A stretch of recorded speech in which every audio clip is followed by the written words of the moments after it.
Okay, so now let us begin with the first session.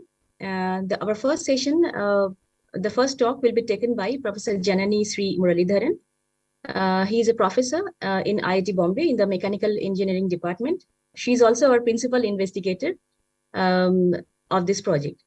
So over to you, ma'am. Thank you, Payal. Hello, everyone. Good morning. Welcome, and you are, uh, you know, taking part in this 3-day workshop, which I hope will be very useful and informative in that sense. Okay, so let me start off with a quick overview of, because one of you had asked the question of what background is required knowledge wise and what you would be learning. So a very quick overview of what you would be learning in this workshop, right? So yes, you will be learning OpenFOAM, the software itself. The other add-on takeaways, what are you going to use OpenFOAM for, is there's going to be a lot of fluid flow simulation. So what you will learn is how to create a geometry, how are you going to mesh the geometry, how are you going to solve flow problems in it, then how are we going to try and solve heat transfer based problems in it.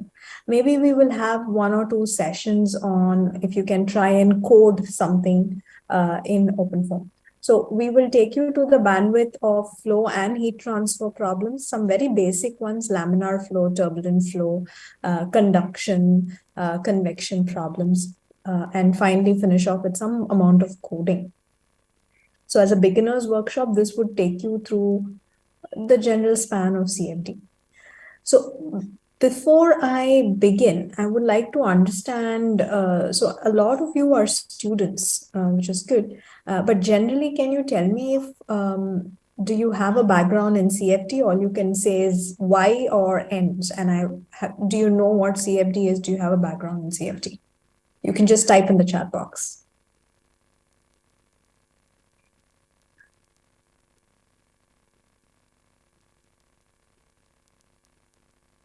So there's a large mix of yes and no's, okay?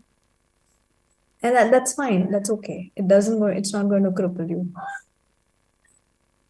So does ANSYS count? Well, you probably know the basics of clicking certain things. But what I'm saying by CFD is the background.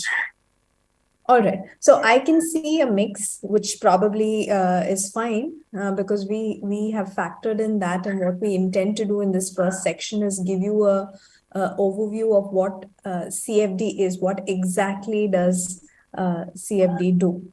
Okay. Now the question I have for you is: are you all familiar with the numerics of CFD? Okay, some of you are, I can understand. Okay. So, and some of you don't. There's a lot of ends as well. So today we're going to talk to you a little bit about, a little bit background about the numerics of CFD, because that becomes very essential for understanding what OpenFOAM does. Okay. All right. Now, coming back to this question of why OpenFOAM. So like Payal told you, OpenFOAM is an open source software.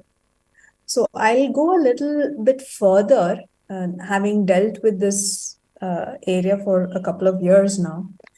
Why do you have to learn OpenFOAM? I mean, fine, it's open source, but what is your takeaway? So the important thing as students you'll have to understand is either going ahead, once you graduate, you're either going to go in for higher studies, or you're going to probably take up a job, maybe have a startup company. So in all these 3 options, OpenFOAM will play a major role. I'll tell you why. If you're a student and you're going to be going into probably higher studies with research intentions, a large part of universities are now moving towards open source softwares because, of course, it's free, but also because OpenFOAM allows you to do a lot of corrections or add equations for your advanced applications. And what it already has. Now, does that mean you have to code everything from scratch? Do you have to write a code from scratch? No, it has inbuilt solvers in it. And you can have add-on equations as per your needs. So if I'm having a magnetic force added to a flow problem, I can take a flow solver and I just have to add a magnetic equation, right? So the usability for advanced applications is more. Okay, what if you're going to companies? Companies have also started taking OpenFOAM because they need advanced applications, right? So they can't do in-house code writing. They can't probably, have a lot of commercial code software licenses. It's not viable. And with, Make in Bharat and all those kind of Atmanirbhar Bharat, a lot of people are developing stuff here. So that means that they have to write new equations for their own applications, advanced applications. So the idea here is to be able to make these modifications. And if you are a person who knows OpenFOAM, it's an add-on package for your company, right? And startups, of course, because of the cost issues, you would prefer an open source software and something that you can patent and you can use as your in-house code. So across the breadth, I think OpenFOAM is very, very, very important. And I hope as beginners and learning in this, you should definitely use these 3 days of workshop. We have experts coming in, giving you basic lectures and having some hands-on experience in OpenFOAM. Okay. So going ahead, let me start off. So I'm going to talk to you. My goal would be in the next, say, 45 minutes, give you an overview of CFD. Okay, because I see that there are few people who do not know CFD. So let's have a quick overview, bird's eye view of what CFD is and how is this kind of mapped onto your OpenFOAM. Okay. So as far as CFD is concerned, okay, and OpenFOAM is concerned, let's understand what we do as far as OpenFOAM is concerned. So OpenFOAM essentially helps you take a problem. Think of it like a flow around an airplane, right? So you will take a problem and you will have make a geometry of it, and then you would probably create a domain or a mesh, and then you would quickly try and solve this, right? With some kind of, if some of you have used commercial softwares, you will select a laminar flow or turbulent flow, you will set boundary conditions and so on and so forth, and you will kind of, say run, and then it's going to run. Now, that gives you some kind of a picture of fluid behavior afterwards, right? But now this is not per se CFD. It's the front end, but this is not what the back machine does. Okay, so what we'll have to learn today is the actual backend, what is happening, because that becomes very important in OpenFOAM, because OpenFOAM is a terminal based and you have a lot of control in these backend controls, and that's going to help you do your simulations accurately. Okay, so when you're talking about CFD and the backend, then the first thing that's going to matter to you is going to be your governing equations.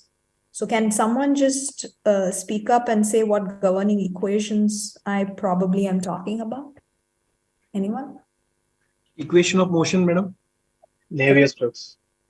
Okay, yes, Navier-Stokes. So what constitutes the Navier-Stokes? Good. Momentum. Unity, momentum, continuity equation, momentum equation. Absolutely, great. So we have predominantly 3 equations, which is your, so you're going to have your mass, your momentum, which is a bunch of 3 equations anyway. And then you're looking at energy equation if you're solving for heat transfer. Okay, so now these are the equations you will be solving, right? But let's take a step back, because these are equations you're very familiar with. But let's take, say, probably the momentum equation, or what we call as a momentum equation. The other terminology for this set of equations are called conservation equations, right?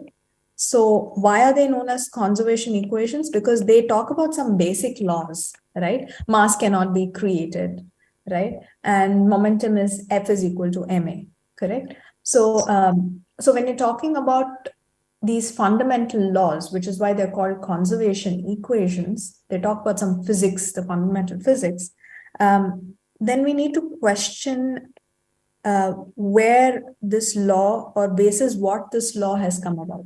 Okay. So if you remember, F is equal to ma is something which was developed for the system. Now, what do I mean by a system? An apple, right? So it was developed for a system. Okay. Now, fine. But right now I'm trying to use, for maybe a dog or an apple, or say a truck, one particular entire system, F is equal to ma. I'm trying to apply it for this fluid medium, because we're doing computational fluid dynamics, right? So then comes the question, how do I apply a very systemic law to, say, this fluid medium? That's the fundamental question that I will have. So then what happens is you think about, how can I solve these fluid mediums, okay? So typically, there are two ways of trying to solve fluid dynamic problems. One is your Eulerian method, and the other one is your Lagrangian, okay? Now, what do I mean by these two? So one way of solving the fluid problem is I can seed a particle in the fluid, and I can go and sit on the particle and travel with the particle and notice what velocity and direction changes the particle has as it's moving through the fluid. Okay. So that's called the Lagrangian approach. So I think of an imaginary particle, and that's moving along the fluid, and I'm tracking it. However, the fluid is made of several such particles, right? So if the domain is small for certain specifics, applications, Lagrangian equations are great. On the other hand, I can say, listen, I'm not going to travel with the fluid. I'm going to stand in one location, and let me have a window in front of me. And I'm just going to look at what is going to come in and move out of that particular window, right? And that's going to tell me what largely happens in this fluid. So in that sense, I'm looking at what is called the Eulerian framework, okay? Or in other words, a control volume framework, because I'm having a particular control volume, and I'm only monitoring what is happening in that control volume of this fluid. Okay, a large number of CFD problems, and what we would be doing with OpenFOAM pertains to the control volume approach or the Eulerian approach. So then the next question comes in, right? So now I've told you that the fundamental laws are systemic, right? And what we have is a control volume through which fluid moves and moves out. So it's just an empty volume through which fluid is moving. So how do I apply a systemic law to a control volume law becomes the question. I can't use a systemic law directly in its sense into a control volume. How does F is equal to ma apply to this control volume where fluid is moving in and moving out? Okay, so that's where something called the Reynolds transport theorem. Okay, Reynolds transport theorem comes into play. A very powerful theorem which has actually done this conversion for you. Okay, so I hope everyone's following me at this point, right? So now moving to this, what this Reynolds transport theorem is, don't worry about all this very cryptic math. It's actually very simple, right? So say you have this space, an observation space that I told you, right? And fluid is entering and leaving the control volume, okay? So my interest now is, what is the event happening inside this control volume. What is happening in this control volume? Okay, because I'm going to consider this control volume as that system. Okay. But this system, usually in an Apple case, you don't have things moving in and moving out, right? But in this control volume, this is the system, but something is moving in and moving out. So what is happening to the system is what I want to say. So I say that in this system, there is a volume. So something that changes with the volume. So essentially, you're having a system in which the control volume, there is some change happening in the control volume, which is volumetric. So for example, you can think of, say, a nuclear reactor, which is generating heat, right, within the control volume. So that means the heat inside this control volume is just going to increase because of the chemical reactions inside. So we say that the change in the system is equal to what is happening inside the control volume. Okay, that's the first term, what is happening within the control volume. And what is the net inside and outside of this control volume? Inside and outside of the control volume. Okay, so you have two terms which say that if I want to quantify what is happening inside the control volume, I will say that it's the sum of the change that is happening inside the control volume plus what is the net change across the surface. Okay, so that is what the Reynolds transport theorem says. So essentially he says the single value of system dN by dt, change in the system, is equal to the control volume inside change plus the surface area. Okay, fine. So now if I were to rewrite my main equations, which is your mass, saying no mass can be developed on its own. So I say that the net change in the system is 0, right? Mass can neither be created or destroyed. So I'm just saying that. But I'm also saying that that's equal to the change in the density and the inlet and outlet flux. Say something is becoming from water, liquid to gas, right? So the volume inside will change and there's going to be some inside-outside flux, correct? So you're saying that that's change in the control volume plus flux, okay? So the traditional conservation equations that you have been familiar, people who have looked at CFD and looked at those equations, it's a combination of a control volume change plus a control surface change, okay? And that is why you are getting this expression. And for example, this is your F is equal to MA, right? So I'm saying that the change in the system, dN by dt, right, is equal to the forces, right? F is equal to MA. So these are my forces, okay? And in the change, MA is what? Acceleration. So I need to take care of the acceleration that's happening in this control volume. So I have two terms, which is the change in momentum, right? Change in momentum within the control volume and across the surface. Okay? All right. So what have we learned till now? We've learned that you have basic systemic laws, which are conservation laws. Now, these need to be converted into a control volume framework, not one system, but a control volume, which is fluid. Now, there's something called the Reynolds transport theorem, which does this conversion for you. And in this conversion, what happens is this F is equal to MA, this one MA term becomes into two terms. One is change within the control volume and change across the surface. Okay, so that is where you've got your traditional Navier-Stokes equation, because they've been converted into a control volume framework. Okay. So now we've come to the control volume framework. We've gotten this standard form of Navier-Stokes equation, which all of you probably are familiar with. Any fluid dynamics person would know this. Okay. Now, from CFD perspective, from OpenFOAM perspective, we're going to have a look at a slightly different thing. Okay. So we're going to look at two things. One is the numerical aspect of what I'm showing you, these two equations, and the other is the mathematical aspect. Okay. Now, this might sound similar, mathematical and numerical, but there is definitely a difference. Okay.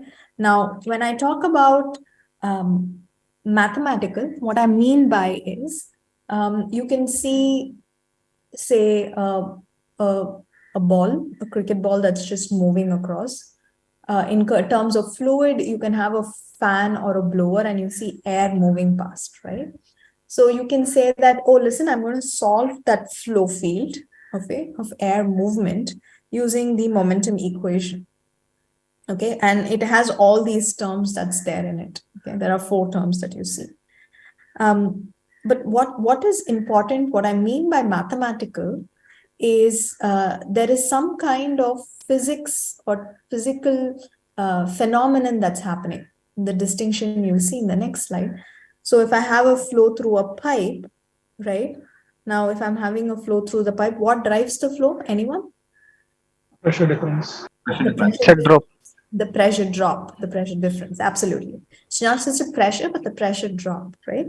So I do see a term here, which is looking at the pressure gradient, essentially, okay? So there are terms, each of these terms have a specific meaning and a specific role to add to this effect. So now if I have a pipe that's horizontal versus a pipe that's vertical, I would have an additional gravitational force that's going to be acting on this, okay?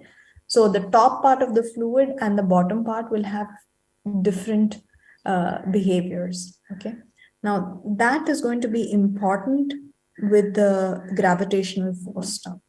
So each one of these terms are capturing something physical that's happening in your fluid in a mathematical framework. That's where I mean by mathematical framework, okay? Now, the second part is something called the numerical framework. Now, what I mean by the numerical framework, and this has more importance in CFD, I have this kind of equation that's already in place, right? These 2 equations that are there, okay? The first equation, we'll come back to it later, but these 2 equations that's there. Now, if you look at the equations, most of them also have 4 terms, okay? No, I will add a Q double prime, which is a generation term, so that there's a source term. Okay, now when you look at this, let me try and circle the common terms, right? So apparently there's a divergence kind of a term here. So you have similar constructs, correct? Except this is a V term, this is a T term, correct? You probably have a similar construct here, right? And you seem to have a temporal term in both cases, okay? And maybe some source term or a generation term, okay? So largely, this momentum and energy equation seem to have several constructs which are very similar. But I'm talking about, in one case, a momentum, and the other case, energy, right? Or flow and heat transfer, correct? So they seem to be largely different quantities, but they seem to have similar equations, correct? So then we think about what is common. So what is common? Essentially, it is transport of some quantity. In fluid flow, what is the transport that you're talking about? Momentum. So there's momentum transport, okay? And in heat transfer, there's temperature or enthalpy transport that's happening, right? So one can quantify those 2 equations into a single equation, which is called your transport equation. And if you note here, I have replaced either T or, the momentum in terms of phi, a common variable in terms of phi, okay? So essentially what we're trying to see here in CFD or in OpenFOAM is, can I write equations in a common construct? Because when you're coding, you don't want to have a full momentum equation and then full an energy equation. If I have a transport equation per se, and I say if P is equal to momentum or if P is equal to temperature, then these are the things that you will have to substitute and do, right? So then I have a common construct called transport equation. So this is the numerical aspect. So you have certain operators which are available for you, which you which are common, and you exploit that. Okay, so categorizing these into common mathematical operators are called numerical aspects of CFD. Mathematical aspects are the physics behind it. So what did I say? There could be a gravity happening and there could be a pressure drop. Now you see there are two terms here, right? Okay. Now these two, and this we know is a time change. So I have a control volume and there's something changing within this with time, right? So with time, there is something changing within the system, volumetric, and there's a source term, say as something burning inside. Great. Now, what are these two terms? That is very key because those are the transport terms. Okay. Now, what are the transportation phenomenon we know of? Anyone? Okay. So one is advection and the other one is diffusion, right? Correct. So let's understand what is advection and diffusion, right? So if I have a very hot body of liquid within a chamber, right? Do you think it's going to be stationary? Every molecule is going to be vibrating because of the heat energy, okay? So that is called, so when it's vibrating, every surrounding particle is also going to vibrate and it's going to get that information. So that is called diffusion, okay? Meaning in all directions that energy diffuses from the central point. Now, convection means that, say, if I have a fan, it's flowing a bulk fluid in a particular direction. There's one significant directional movement. So that's called advection. So I can have a fan blowing and there's just one advective movement, right? Or now in that same advective movement, if I have hot air blowing fan coming in, then the surrounding regions, I'll find it a little hotter, right? Why does that happen? In addition to this advection, there is also this heat energy transfer, which is a diffusive movement that's happening, okay? So every phenomenon will have two types of transport happening. One is your advection and your diffusion, okay? So typically this is diffusion, okay? And this is your advective term. So what are you trying to tell everyone? Hey, listen, I have this equation, it has 4 terms. So I have a system.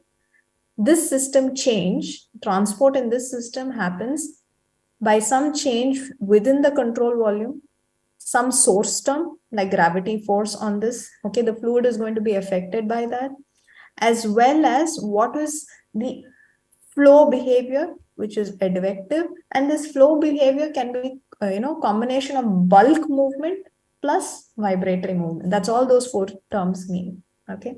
And this is what is central to your CFD equations that you will be solving, okay? So now, once you've understood these basic conservation equations, mass, momentum, and energy have a common transport equation formulation. We have learned that. Now, how do I apply this in CFD, right? How am I going to go and solve this part? Okay. So now let's come to what is called the finite volume method, which is largely what is used. There is finite element method and so on and so forth. We will not go into that, but there's finite volume method, which is what OpenFOAM is based on. Okay. So now this is the numerical specifics that I'm talking about, right? So say you have a domain, which is a square that you see on this, it's a room, say it's a room, right? And what you're trying to do is divide, you want to try and understand the flow in this room, okay? So imagine there's a fan right in the middle. The flow inside the room is not going to be uniform, correct? Under the fan, it's going to be something different. Near the door and the window, it's going to be something different. So you have different behaviors. Now, I can't look at this room then in one whole box. I probably have to, divide under the fan into one zone and look at it near the window separately so that I get more accurate information of the flow. So now dividing this domain into smaller boxes so that I can study it more accurately is a process which is very key to CFD. And this process is called meshing, okay? Meshing or grid generation, dividing the domain into different boxes. Now, what I will do in each of these boxes, I will solve all those equations that we just talked about in each of these boxes so that I know the velocity, the pressure in each of these boxes. Okay. All right. So now I have meshed the domain. And what did I say? I'm going to use the governing equations in each of these boxes. Okay. Now, these governing equations are, I told you already, for a control volume, correct? But there's a catch there. It's written for an infinitesimal control volume. Okay. It's partial differential equation. It's written for an infinitesimal control volume. Now my control volume is going to be bigger than that, right? So what I will do is I will end up this equations which you have, I will end up integrating it, okay, for this control volume, for every specific control volume. I will integrate it, okay? Now, when I integrate it, then I will have some expression, correct? But mind you, this is computational fluid dynamics, meaning I am solving it in a computer.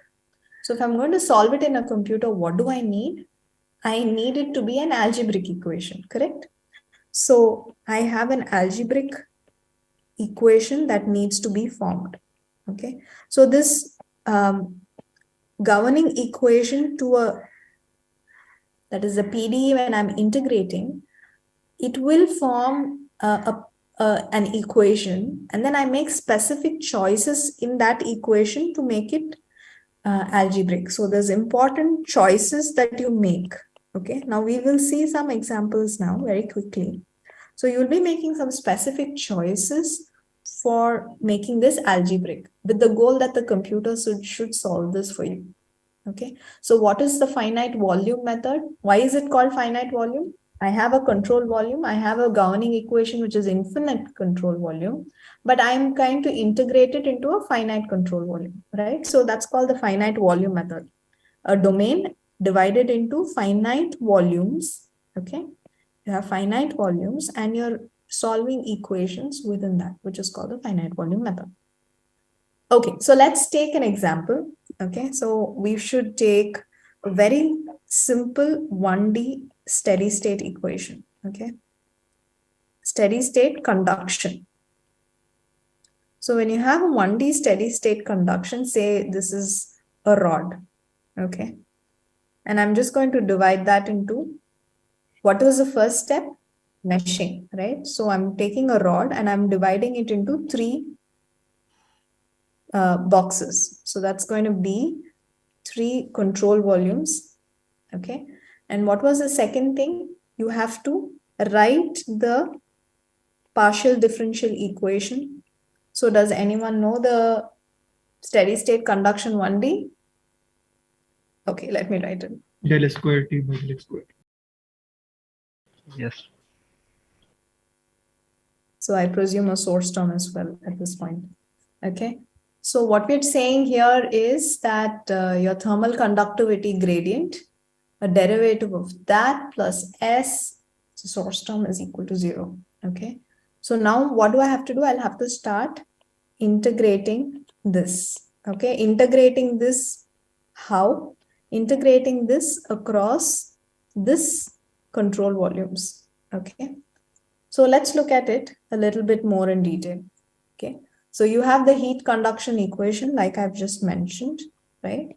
So you have d by dx, k dt by dx.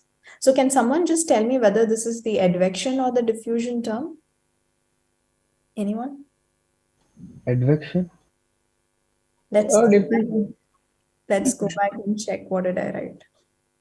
Okay. So now can everyone tell me?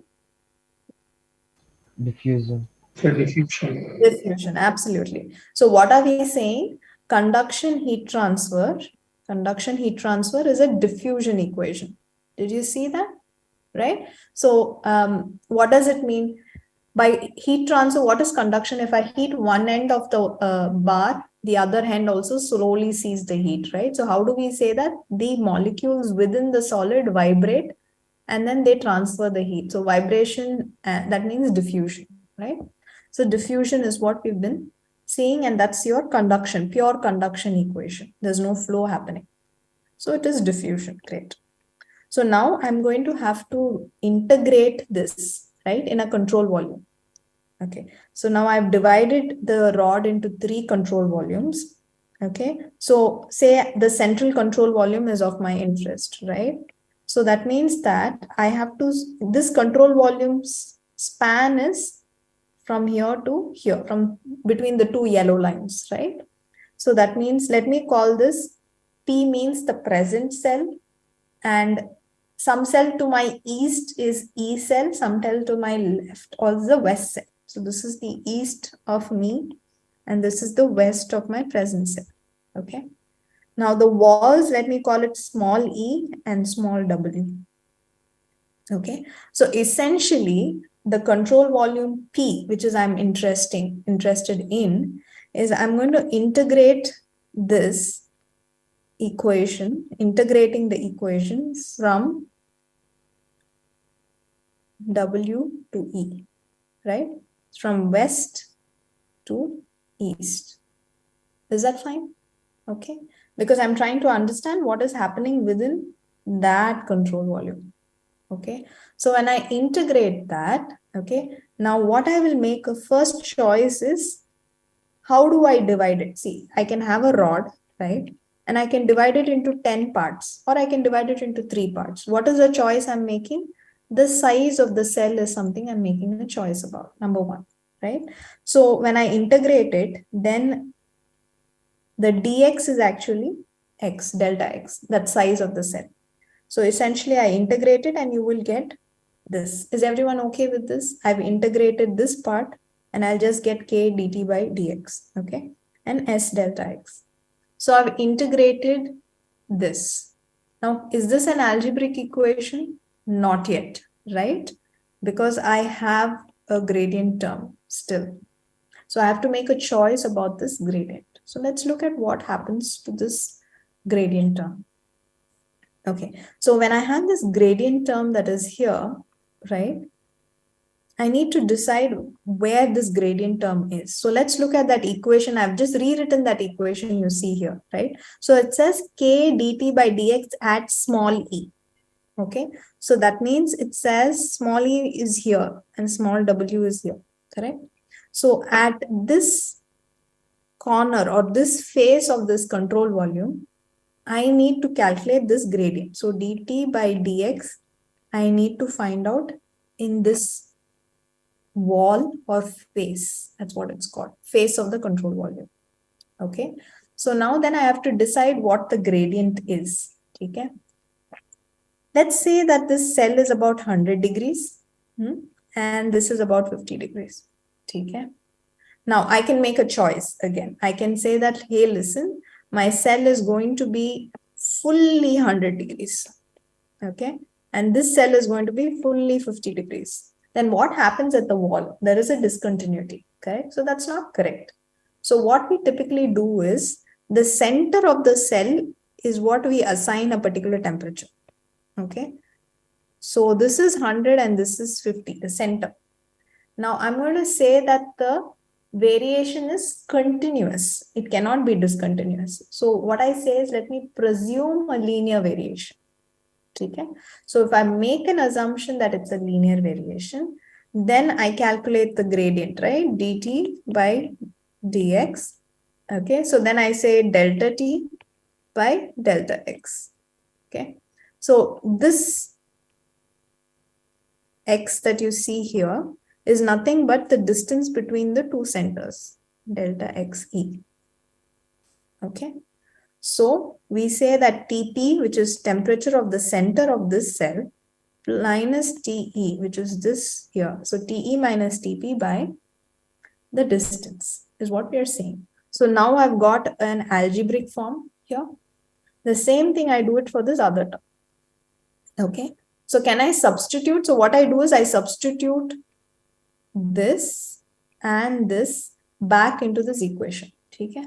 So now if I substitute that, and then what I'm going to do, I'm going to club all common terms, all TP terms together or T terms together or TW terms together, which is what you will see here.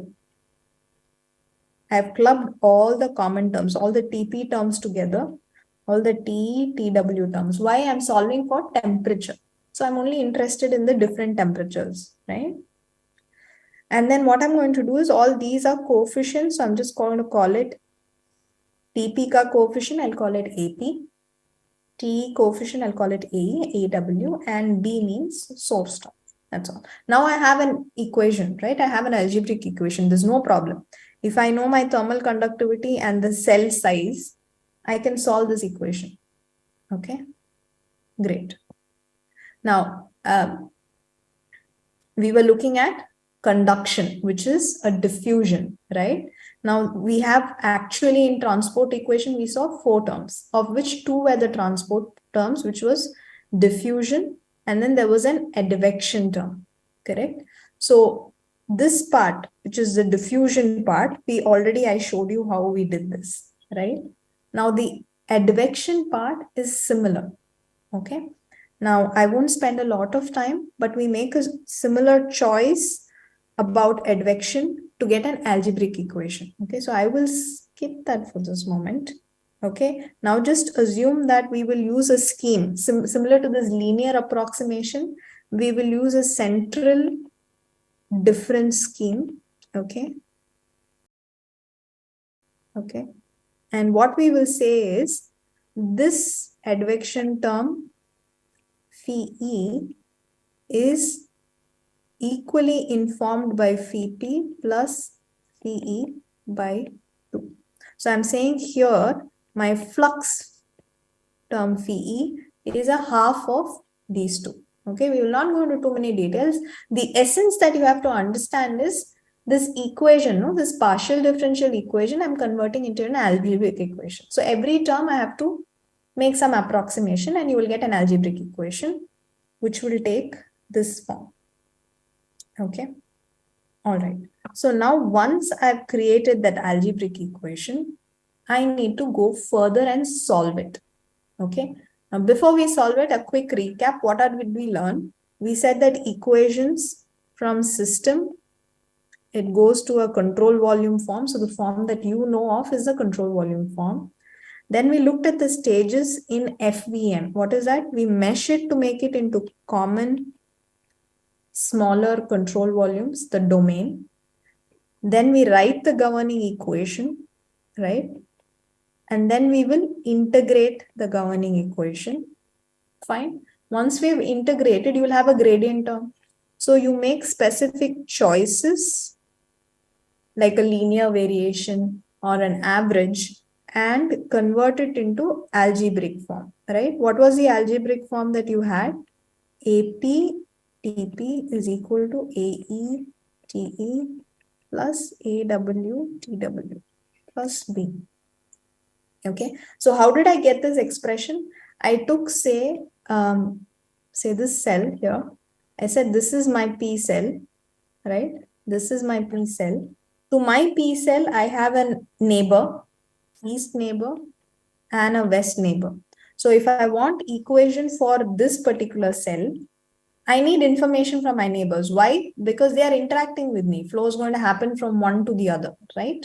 So for every cell, you will have one equation, correct? So that means for my 9 cells, I am going to have 9 such equations, correct?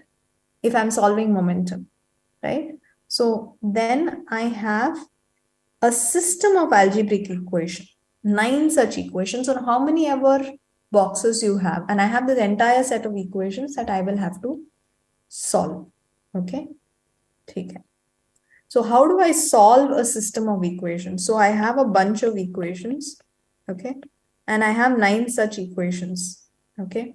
Now I remember we said AP TP is equal to AE TE plus so on.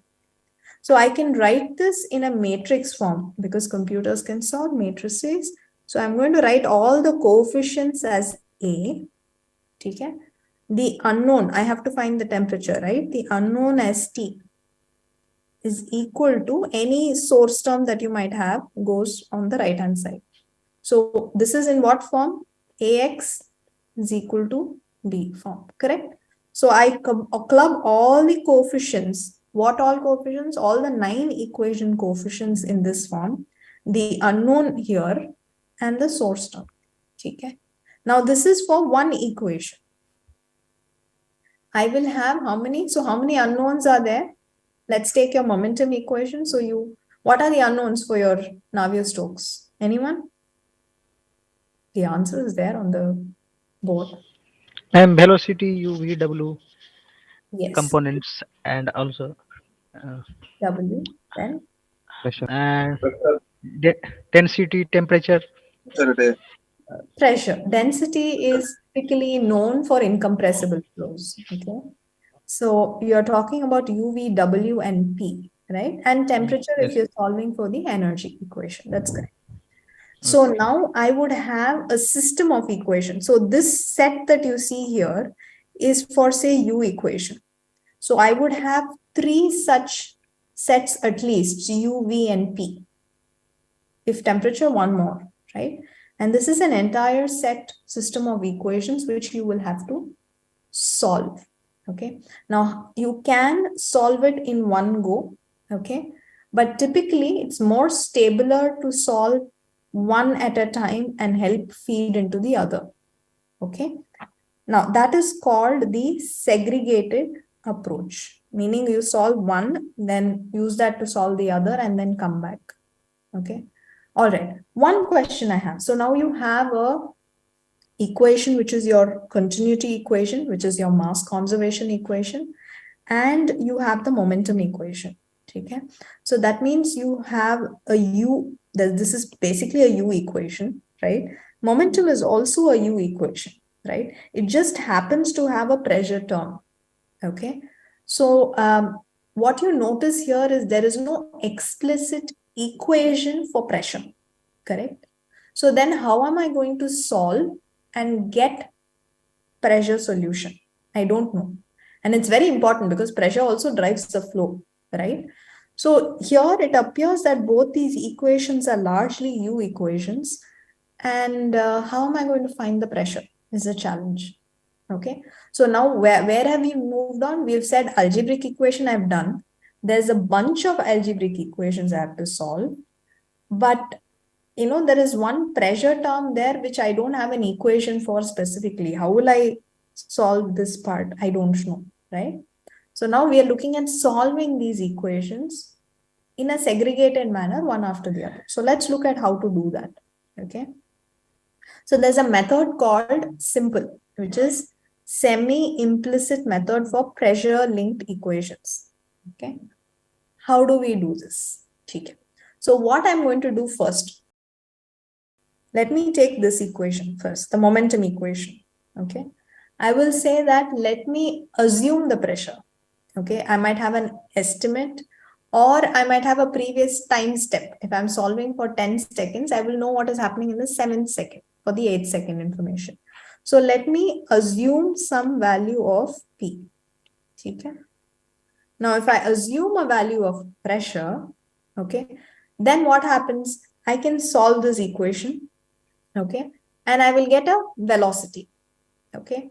Now, unfortunately, this velocity, because I've assumed the pressure, this velocity is not the perfect velocity, okay. It's going to be some intermediate velocity. Now, I have to check, okay. How will I check it? I'm using the mass conservation. Okay, so what am I saying here? Okay, I know some velocities. Okay, so that means I can calculate continuity, mass flux, right? What is mass flux? Rho u, correct? So if I were to calculate the mass flux in all the 4 sides of the control volume and look at the continuity value and check whether it is equal to 0. So I will get intermediate velocity. Using that, I will calculate all the mass fluxes using this assumed value u I'm getting, and I'll say, listen, is this equal to 0? Most likely it will not, because it's based on assumed pressure. Okay, so then what will I have to do? I'll have to now change this value or tweak this value so that this continuity is balanced. back and forth. So I'll do a second iteration. I will tweak that pressure a little bit. I will get the U star. Then I will check whether all the mass fluxes are balanced and so on and so forth. So that is how, so in a segregated manner, I first solve this and I come to this. Okay. So this equation is called the pressure correction equation, because this is the controlling equation basis which you will correct the pressure. This is a very basic overview. There are different technicalities in this. I'm not going into that. But this is how you will go back and forth and correct your equations and solve it. Okay? So what have we seen in this entire spread? We've seen that system equations or system laws are written into control volume. How? Reynolds transport theorem. Okay? Then once you've written those conservation equations, you will have to divide the domain into smaller boxes. Once you've divided the domain, that equation you will integrate for that domain. Make some choices like linear variation or averaging and make it into an algebraic equation. Once this algebraic equation is written, there'll be several such algebraic equations because of the number of control volumes. Then you'll make it into a matrix. Then this matrix you will solve in this particular order. Momentum first, and then you will check it with continuity and goes in circles. So once this is done, you get a U, V, and P. You will come to the energy equation and just substitute the new values, and then you will get the temperature values. So this is what is happening in CFD in the background. So any domain, so you take a aeroplane, right? You would first mesh around it. So you want to see the flow around it, you will mesh the domain and you will select equations and you will say, this is my velocity here in this brown tree here, there. Then what it will do in the background is convert it into algebraic equations. Okay. And you will choose the choices, second order upwind, first order upwind, this numerical scheme, that you will select that, and it will form the equation and keep the matrix ready. And you will say run when it will solve and show you this in every box, what is the U and P. Okay. So this is this entire spread of CFD from start to finish, which is what your OpenFOAM does in the background. Okay. Any questions? Ma'am, while you are explaining about that transfer, actually diffusion transfer at the area between the cells, on what basis we are assuming the transfer is linear now? That is from the center cell to the right cell, that is E cell or the W cell. Right. So basis why we are assuming it to be linear. So we typically do what is called the Taylor series. Do you know that? So there is something called the Taylor series, and the Taylor series, if you do the first order approximation or the second order approximation, different orders will have different variations. Okay. So the key thing here is if you're solving for temperature, typically it takes a linear profile for conduction, the gradient. So then you will say, let me do a specific order approximation basis the Taylor series, which is why you will get a linear series. So those are all technicalities I'm not getting into. If you're solving some other equation with different physics, then you'll have to do a different order approximation. So it depends upon the order, right? It is depending upon your Taylor series approximation. And that's a choice that you will have to make again. Okay, thank you.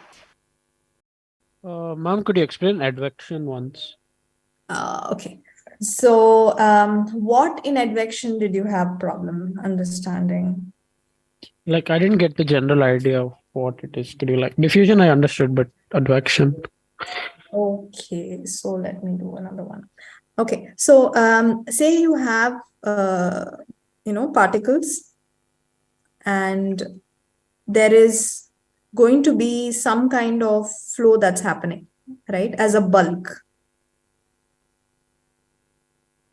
So what happens here is that the flow will move as a bulk forward. Okay. Now, a good way to think about this is imagine you have a pipe, okay, and you have, say, two fluids that's flowing into this pipe, right? And this is about 500 degrees Celsius, okay? And let me pick another fluid, which is going to be at 2 degrees, right? So what would you expect? So this is this arbitrary line that I have, right? What do you expect the temperature profile to be? So I can have, say, let me talk about the temperature profile being 500 degrees here. And it's just flowing, right? So 2 degrees here. So let me say at time t is equal to 0, there is no fluid in this. But then after that, I start the pump and then it's pumping these two fluids in here, right? So slowly in these parts of the zones, you will say 500 degrees and 2 degrees. Am I correct? So that's advective movement, that bulk fluid just moves carrying that energy, okay? But in ideal conditions, what will you see? Actually, you won't see a 502 degree discontinuity here. What will you see? You will see a 500 somewhere here that will drop down to 200. And then this will be somewhere at 50 degrees, right? So why does that happen? Because here in this part, there's going to be diffusion that's happening. Vibratory motion, exchanging information in all directions. So advection is just, if it's pure advection, and say in this world there was no conduction based or diffusion based transfer, then there will not be any arbitrary movement. There will only be this bulk differentiation that's happening, bulk movement of energy that's happening. Is that clear? Yes, ma'am. Thanks a lot. Yeah. Hello, ma'am. Yeah. Ma'am, could you explain once, ma'am, how the conversion into algebraic form, that matrix formation takes place, ma'am, from governing equation? So that is a little bit more complicated. So what you will do here is essentially, I will run through, so if I have this control volume like this, right? So how will I access this control volume? I'll do an I and a J. Okay, so I is equal to 1, 2, 3, 4, and J is equal to 1, 2, 3, 4. So I'll start looping. Okay, so I'll say A of 1, 1. Okay, and then so if this cell is here, so if this is my interested cell, my neighbor is, say, what do I call that? A of 1, 2, right? So A west is 1, 2, A east is going to be say 3, 2, right? That's here. So if I'm going to populate in this entire matrix, then I'll know that if I'm interested in this particular cell, then the particular AW, this is AW and AE for that particular AP. So I will populate. Is that quick and easy? Does that make sense? Yes, ma'am. So this is for complete mesh. So this is for the complete mesh. So I'll start looping in starting from A11. So I'll go to A11 and I'll say, is there any AW? There will be a particular AW, there'll be a particular AE. So I'll start populating that here. Then I'll go to this cell. For this particular cell, what is the A1 and A2? So then I'll come to the next cell and say I'll populate it here. So you will get a matrix which is like this. This will be the center value. This will be the surrounding values like this. Something like that you will get. okay, ma'am. Okay. Yeah, thank you. And ma'am, on the right hand side, there will be the matrix for the unknown, like the. Correct. So you will have, this is this coefficient, this is the unknown, and you will have the solution here. B, source term. We calculate the velocity for the Navier-Stokes you said. So we will calculate the velocity, and then we will compare it with the continuity. Yeah, so, the continuity is the checking. Yeah. Okay, thank you. Yeah. Ma'am, does OpenFOAM give us a sense of the error introduced by this discretization error? Because we are assuming that the value is constant over the entire grid cell. So from the continuous case, the discrete case will have some sort of error or something. So typically, definitely the discrete case will have error. Now the point is there are two types of errors. One is your numerical error, and one is actually this approximation that you choose. Okay. By numerical error, what I mean is in your Taylor series, it's an infinite series. So if I say dt by dx, okay, is equal to 5 terms. So term 1 plus 2 plus, there are 3 terms, right? And you will truncate after the first term, say, okay. So then what happens is you have truncated this. So this is going to give a numerical error. Okay, your conservation of mass or momentum or energy will not get fully solved because you've ruled out these numbers. So that's called the numerical error. The other one is called actually the physical error, wherein you make the choice of, say, for example, my flow is happening in this direction, right? Now that means this cell here, typically, if it's advection, it will get complete information from the previous cell. Okay. Now I don't do that. I make an approximation that, listen, this cell gets information equally from both my side cells. That is an error in itself, a minor error. So that means you will have some physical deviations. So the only way you will estimate it, A, is to check something called the residuals. You will have a lecture in, I think, the second or the third day, how to estimate errors. Okay. So one is residuals. The other is you take a parameter of interest. Now, how will I check whether, say, this simulation is correct? Pure advection. I will look at this area and I look at the temperature in that area. Is it anything other than 502? Then I know I'm wrong, right? And the third, so that's very analytical based checking of the physics. The third thing is you take a validation experiment and then you simulate and you compare your errors. That's actually the physics that you're checking. So there are 3 levels of checking that you would do. Is that okay? Got it, ma'am. Thank you. Yes. I mean, my concern was that, I guess, so if you check residuals, that'll give you some sense of, so my concern was, how to interpret the simulation, whether we can say that there is any sanity in the simulation, like some threshold. I mean, if the error is less than this, etc., then the simulation gives you some representation of reality, versus is there a case where it can break down completely? It's like garbage in, garbage out. It can absolutely break down. So there are 3 levels, and even in residuals is a rudimentary thing. There are other norms, error norms that you can calculate, but that's too advanced here, so I don't want to go into that. First round of check is a residual, the analytical check, and a physics-based checking validation. Okay, thank you. Yeah. Ma'am, is there any basis for assuming the initial pressure? Absolutely. So if you're doing something which is approximately atmospheric pressure, you will take something. If you're doing in a pressurized, fluidized bed or, reactors, you will take that pressure as a standard. So it's typically informed by the application that you're working on.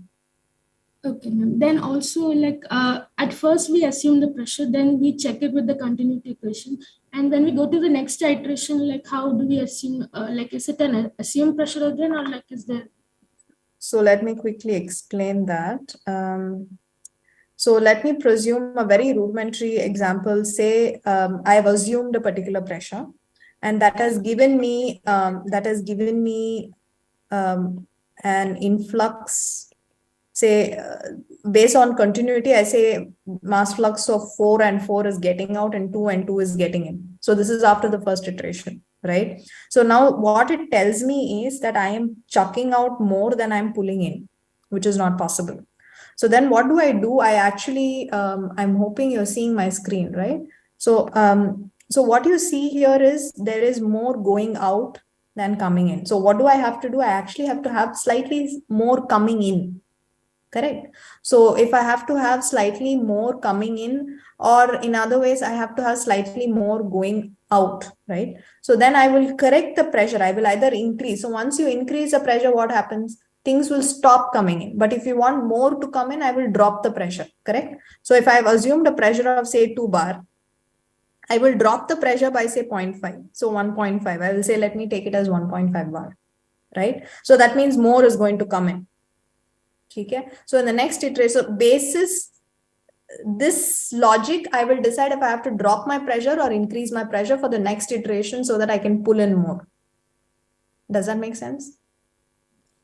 Yes, ma'am. So we manually give this. No, we can't manually give it at each and every iteration, right? No. So what we have is something called the pressure correction equation. You would have written in terms of pressure correction, and it will correct itself. That's a little bit advanced. I don't want to go in here at this point. Okay, ma'am. Yeah, thank you. But the concept is this. Essentially, this is what it does. Okay, ma'am. I understand. Okay, I think we're Payal, do you want to take over?